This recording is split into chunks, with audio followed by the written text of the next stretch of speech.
Noga aku mari bisanu. Unda sayu bakka bakkatti deebiseera. Assalamualaikum warahmatullahi wabarakatuh. Assalamualaikum warahmatullahi wabarakatuh.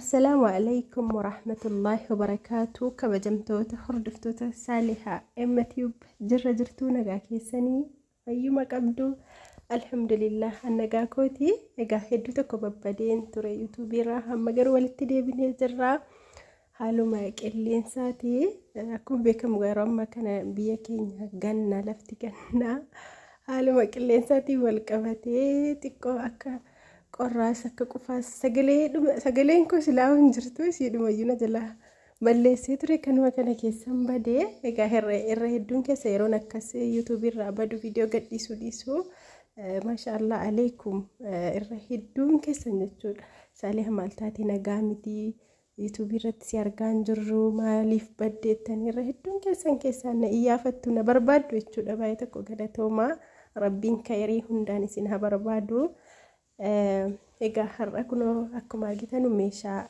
wayisni qabadde dhufeen jira. Meeshaan kun karaa sarbooti kan inni deemu.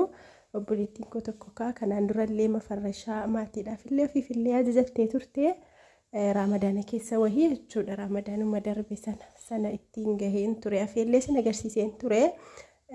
Kanammoo meeshaa kan biraammoo ofiif haala kanaanii meeshaa hedduu akkuma argitan firaashii algaatu jira.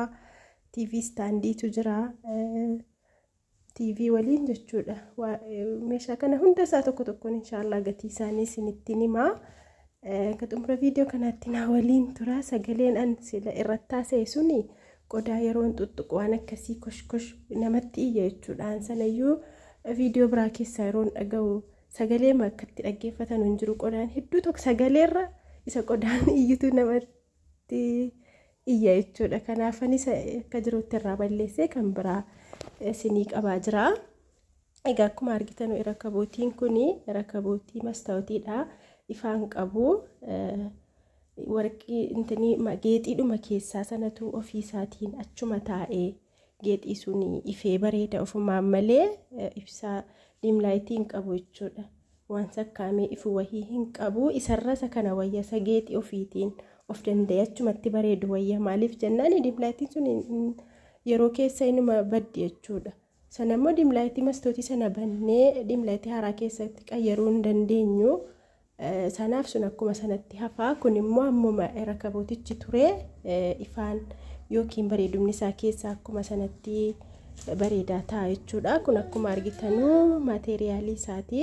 Kun isa kasaluma xiqqoo kun geexiidhaaf yookiin fakkiidhaaf malee waa wanti inni hamma kana fayyadu hin jiru jechuudha. Akkuma argitanu isin kun immoo ixaan maacishaadha. Sun isin fayyaddiga kasaluma giimii 2-3 irra kaanii baattuu jabanaati. Akkasii kun akka kanatti haala kanaan walitti jechuudha. Rakabootuun kun akkuma jiru kanaan birrii 3,700 jechuudha. Akkasii inshallah kun akkuma argitanu sarvisii isaati.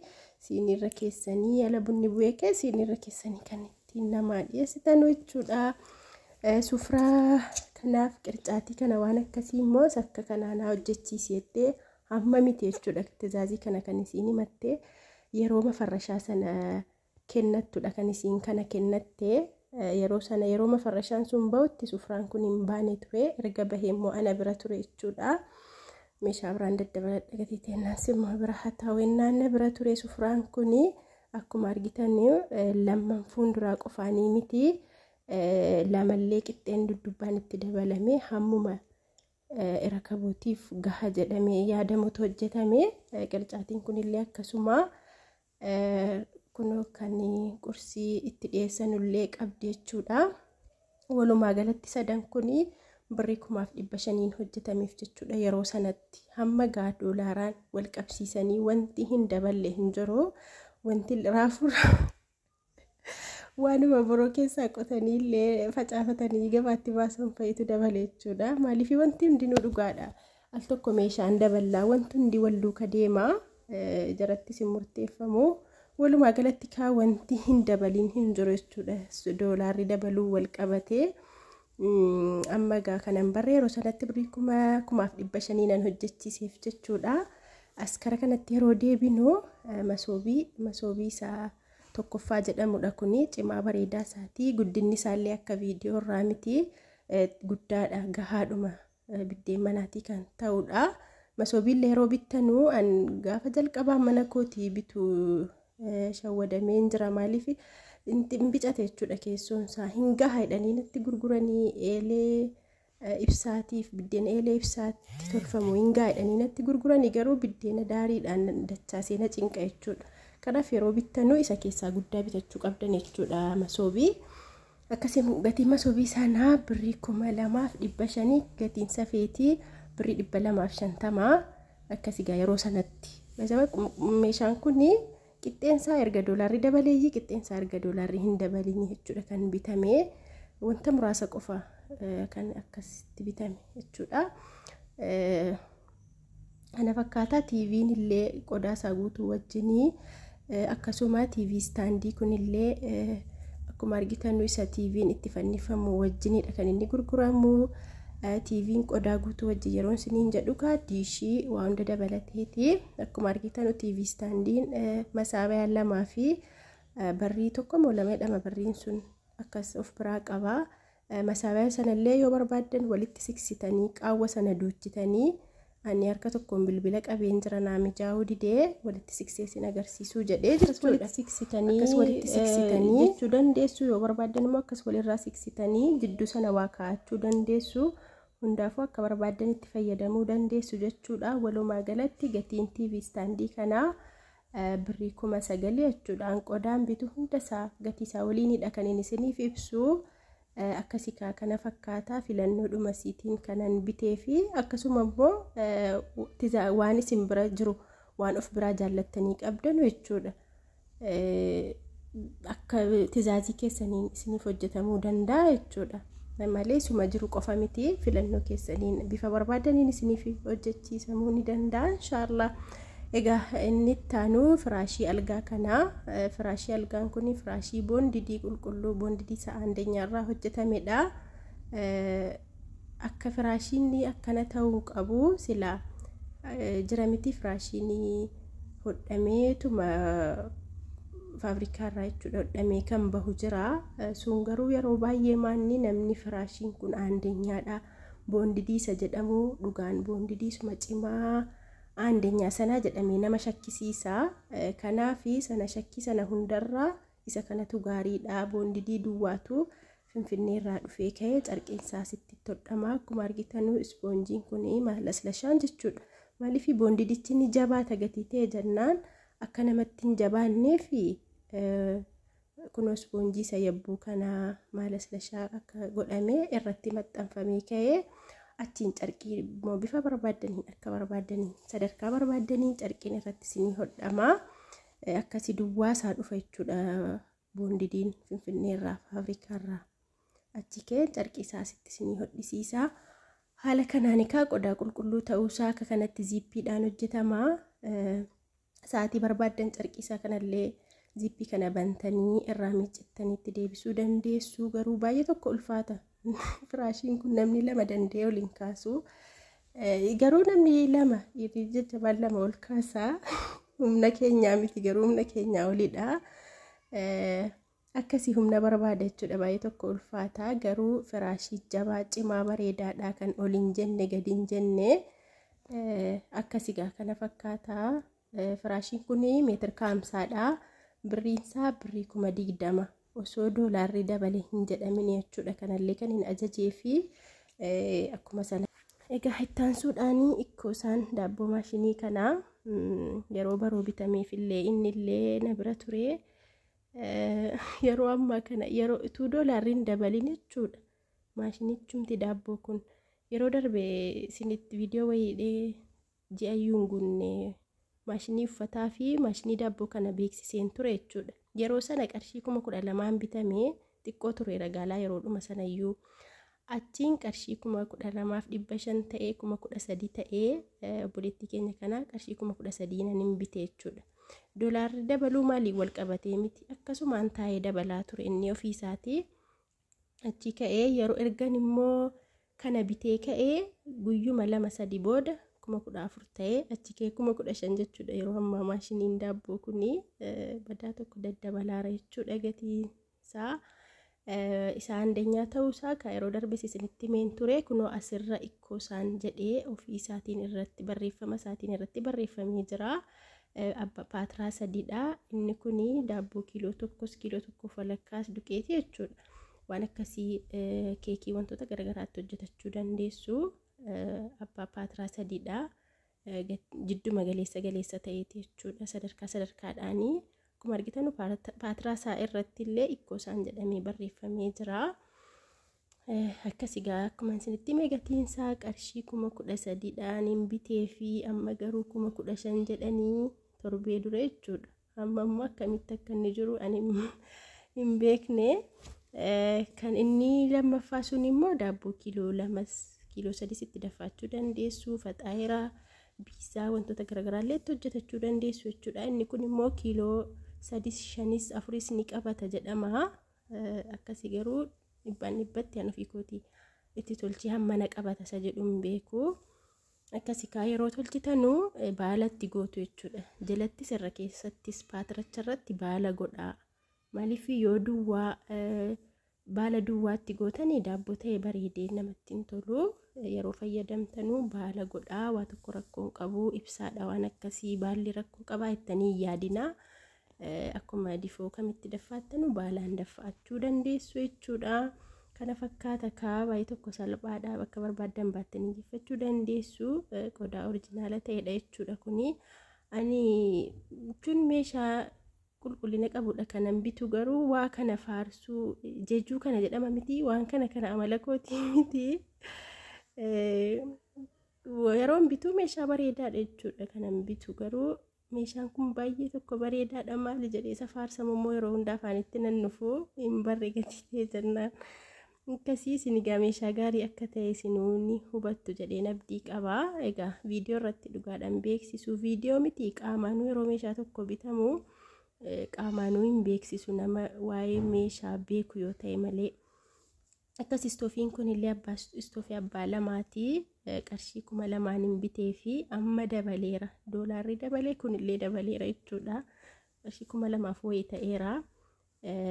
Kunoo shibottii sii keessaa sanan baasee isinitti agarsiisa jedhee akka dhabee harka tokkoon ka'an silaan koo sagalee isinii naasaanii viidiyoo isinii waraabaa ture garuu sagalechi kisaaraadhuma ta'ee otoo bilbilachayyuu lafa kaa'ee harka lamaan waan godhu godhee isinitti agarsiiseera jechuudha. Boodarra kan itti dhuuni oolle akkasii kaa'amma wanti shibottii sii kana keessaa baasee isin agarsiisee fi yeroo baay'ee jechuudha. Istoofiin kun rakkoo biraan qabu shiboo sii kanatu gubattee nama rakkisti. Yeroo dhumuu bira geesse gubattee gargar baati jechuudha. Achiin istoofiin hojjechuu didaa. Achiin istoofiin keenya maaf hojjechuu didee jennee rakkoo biraa seenaa miti. Yeroo istoofiin kana fayyadamaa dhaqxanii isin didee sokkeetti ibsaatti buqqistanii jechuudha. Shiboo kana billaa ta'e wayiinis haa ta'u wama ta'een akkas keessaa baastanii akka nama ol harkiseetti ol harkistu jechuudha. Inninuu yoo gubateera ta'e gargar baha. Bakka gubate sanaan adda bahaa isii qaqqasettanii walitti harkistanii walitti hiitu. Ofumaa keessaniin baalamuyaa hin barbaachisu. Achiin bakka isaatti deebistu inninuu ni hojjeta. Yeroon akkas godhaa shibochinuu gaala harkifamaa dhaqu qallatee ofiinuu akka dhumuu bira yeroo gahe shibocha sana immoo qobaatti gurgurama shiboo istoofii jettanii bittu. Qarshii 50 wayiiti qaata wayanuu qaatan bituu dhiisee qarshii 50 wayiiti bittanii yoona 100 ta'e amma ta'e nuu bittanii ofii keessanii manatti isa irra keessaa kana gattanii ofii keessanii itti jijjiirrattu jechuudha. Waa tokko ogeessa wayii osoo isin hin barbaachisiin mana keessanitti kaachabiitii mopiinsaa jedhan sana fayyadamtanii jechuudha. Kaachabiitiin itti fakkaata maqaan isaa. Harkaan illee ni hidhama waa tokko rakkoo hin qabu. Akkasii egaa kana fakkaata. Isa illakkaa'aa maal jedha jechuudha namoonni baay'een. Istoofiin kun garuu illakkaa'u badaa bareedaa dhagaa nama hadha waggaa 4 sanumaan fayyadama. Akka namni jedhu sana miti gaa wanti argeen jiru jechuudha. waan adda isa godhu. Akkasii akkuma argitanu kan biraa immoo minxaafii kanadha. Minxaafii abbaa kaaree viidiyoo irratti isinii galcha kunoo alanii achii bituunii viidiyoo sana waraabee jechuudha. Maaliif as fidee amma siikee diriirsuunii ta'aabii dhagatii ta'e jennaan kunoo bifa isaallee bifa isa kanadha kan isiin bitatte kaaree 13 wayii jechuudha. Kaaree jechuun meetira yeroo ta'u karaa hundaanuu meetira tokko jechuudha. Dheerinni isaas dhaabiin isaas bal'inni isaas wanti hundi isaa waan meetira tokko ta'etu walqixa ta'etu kaaree tokko jedhama. Yeroo ammaa kana minxaafii irratti illee ammallee gatiin daballee garuu siichinuma daballa jedhaaru. Namni meeshaan dabale jedhee meeshaadhuma of biraa qabu dabala. Meeshaadhuma of biraa qabu irratti gatii dabala jechuudha. Subhaanallah. Akkasii egaa minxaafii kana immoo qaata jechuudha. Kanan bitee fi iidii arafaattan bitee of bira kaa'ee fi minxaafii 2, 3 fi 4 garaansaa meetira 3 dheerinni isaa meetira 4 minxaafii baay'ee tokko bareedaa ta'ee mana eenyuuf iyyuu kan gahu jechuudha. Fakkeenyaaf minxaafii kana bitattanii yoo manni keessanii xiqqoo wayii bicatee tirfii ta'e dachaafachuu dandeessu jechuudha. Mana guddaa akkamiif iyyuu ni gaha jechuudha. Dheerinni isaa meetira 4 garaan isaa meetira 3 fi 4 jedhama jechuudha. 3 fi 4 jedhama ka walumaa galatti minxaafiin kuni guddinni isaa jechuudha. Bifa isaallee bifuma isiin filattedha. Bifa minxaafii mana koo jirudha jechuudha. Bifti isaa bareedaadha. Kana fakkaata kaa birrii isaa yeroo sanatti birrii 12,500 nan biteef hamma garuu baay'ee tokko dabalee jira jedhan malee garuu gatii isaa dhaabbata isaa immoo hin barree namoonni barbaadanii gatii isaa baree isinitti himuu hin danda'a.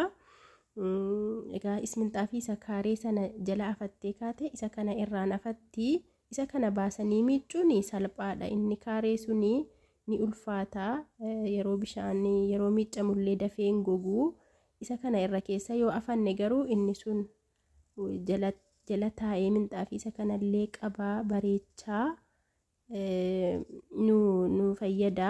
Isa sana yeroo hunda baasnee miicnu waggaatti al tokko waggaaf wayittis namni waggaa lamattis miicu jira jechuudha. Minxaafii isa kaaree sana amma kana miti isa irra keessaa kana garuu sa'aatii barbaanne baasnee miicnee gogsannee ol deebisuu dandeenya jechuudha. Haphii gatii ta'ennaan akkasii arabiyaa majlisii illee qabdi. Arabiyaa majlisii kun isuma bifa suuraa irratti argitan kanadha. Minxaafii isa kanaa ni maachii godha. Isa sana immoo wal qabee diimaa hin wayyu jennee bifa isa sana godhatte jechuudha. Minxaafii isa kaaree sana akkasuma namoonni meeshaa ofiifis ta'e maatiidhaa ajajachuu barbaadanii ajajachuu dandeessu. Egaa as biratti kunoo TV silaa haala kaartoonii keessaa babbaaseen ture hamma garuu haala kanaan osoo itti deddeebisu kana isinitti agarsiisne kuni maanuwaalii isaa fi riimootii dhakaa isa dingaa isa kan riimootii wantoota garagaraati. Yeroo TV bittanu jechuudha maanuwaalii isaa kanallee qabaachuu qaba jechuudha dirqama. As biratti saantima waliin nutti gurguran jechuudha. Eebbanatti fakkaata. Birrii biyya keenya birrii tokko jechuudha kuni. Akkuma argitanu TV kana kunoo laastikii isaa keessaa waa hunda isaa keessaan sila babbaasee ture hamma haala kanaan akkuma sila jiruttan kaartooniitti deddeebisaaf jechuudha. TV kana yeroo bittanullee dabili iskiriinii tokkoo fi iskiriinii 2 dabili iskiriinii kan jedhamudha jechuudha. Inni kuni isa dabili iskiriinii kana wayya jechuudha. Akkasii kun akkuma argitanu dabili iskiriinii ta'uu dhiisuun isaallee akkuma kanattuu hin beekama jechuudha. Akkasii haala kanaanii kaartoonii isaatti deebisnee seera isaatiin akka inni sila turetti ashagnaaf jechuudha inshaallah. Akkasii hordoftoonni koo waan amma yoona nu daawwataa turtanii fi baay'ee tokko galatoomaa ulfaadha.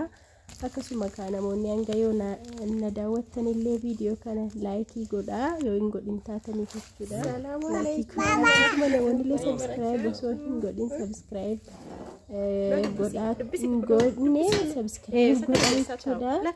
As biratti Ilwaanaa yoo yaadanitti ta'e Ilwaanaa isinitti agarsiisa. Namni qabeenii qabanii فيديو قدو أما قرو إسين حد بستوفني كاميرا كيسا قلتي إسين دبسا ترتي قرو أكسي كان فكاتك فيديو هدا إن شاء الله هنگا فيديو براتي ولدتدي بنتي نقربنا إسانا فترا السلام عليكم ورحمة الله وماما وجنين ديني السلام عليكم يدين السلام عليكم جدين